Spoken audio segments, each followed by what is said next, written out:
A grim prophecy.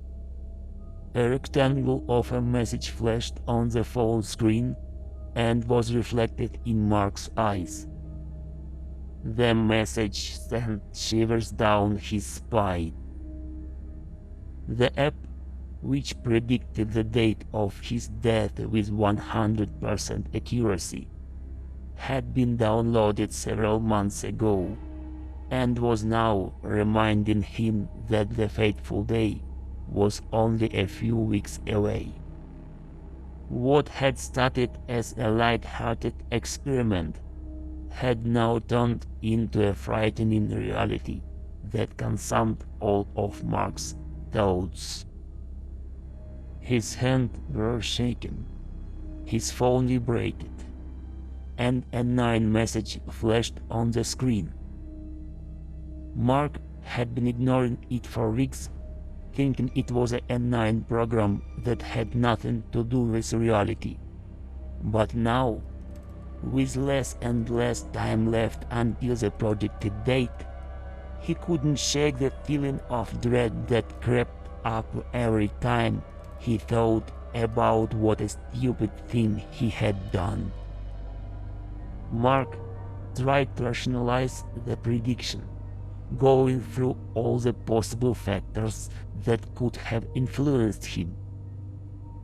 Genetics, lifestyle, medical history, everything seemed to point to the same ending. He would die soon.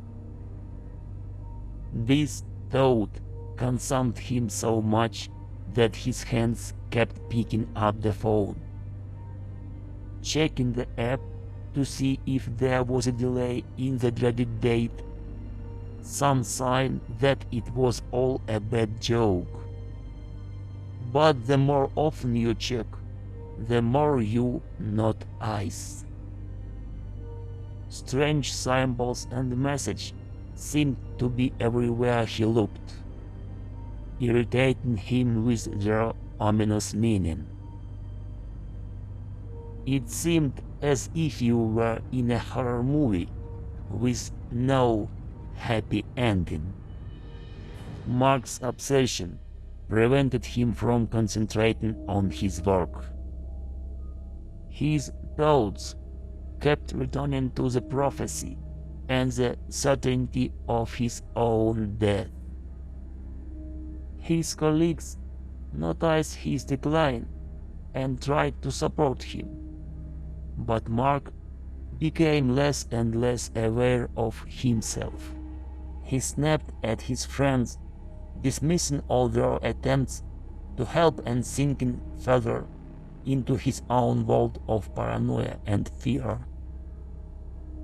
At home, he also tried to distract himself, but nothing helped.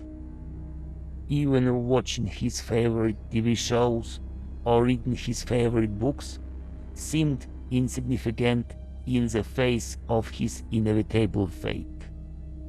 Even in his sleep, he could not rest.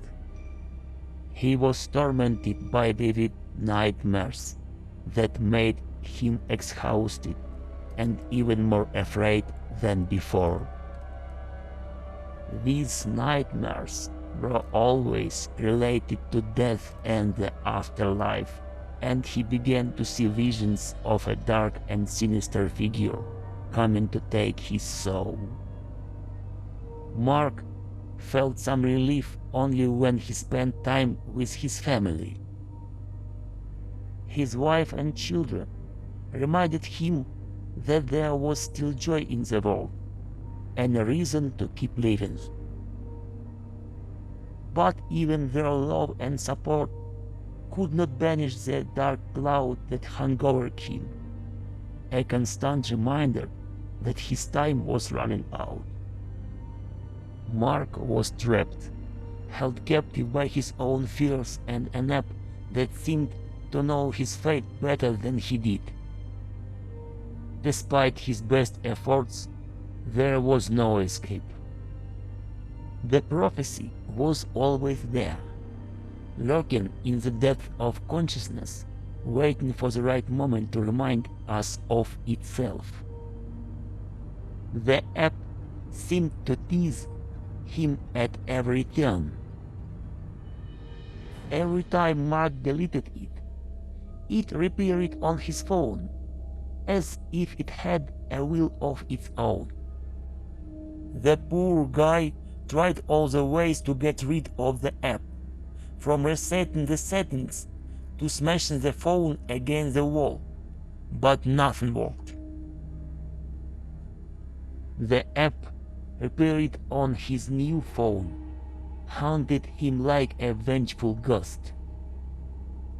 As the days went by, Mark's mental state deteriorated. He became convinced that the app was not just a tool for making predictions, but an evil entity that was actively bringing his death closer. Despite his deterioration condition, Mark refused to seek help or go to the doctor. He was convinced that the app was the cause of his troubles, and that no one could help. His friends and family watched helplessly as he increasingly lost touch with reality, unable to escape from the app's grip. Sudden, sharp pain in his chest and darkness. Lying on the floor, Mark opened his eyes and saw the app icon on his phone glow, pulsing with an eerie light and growing in size.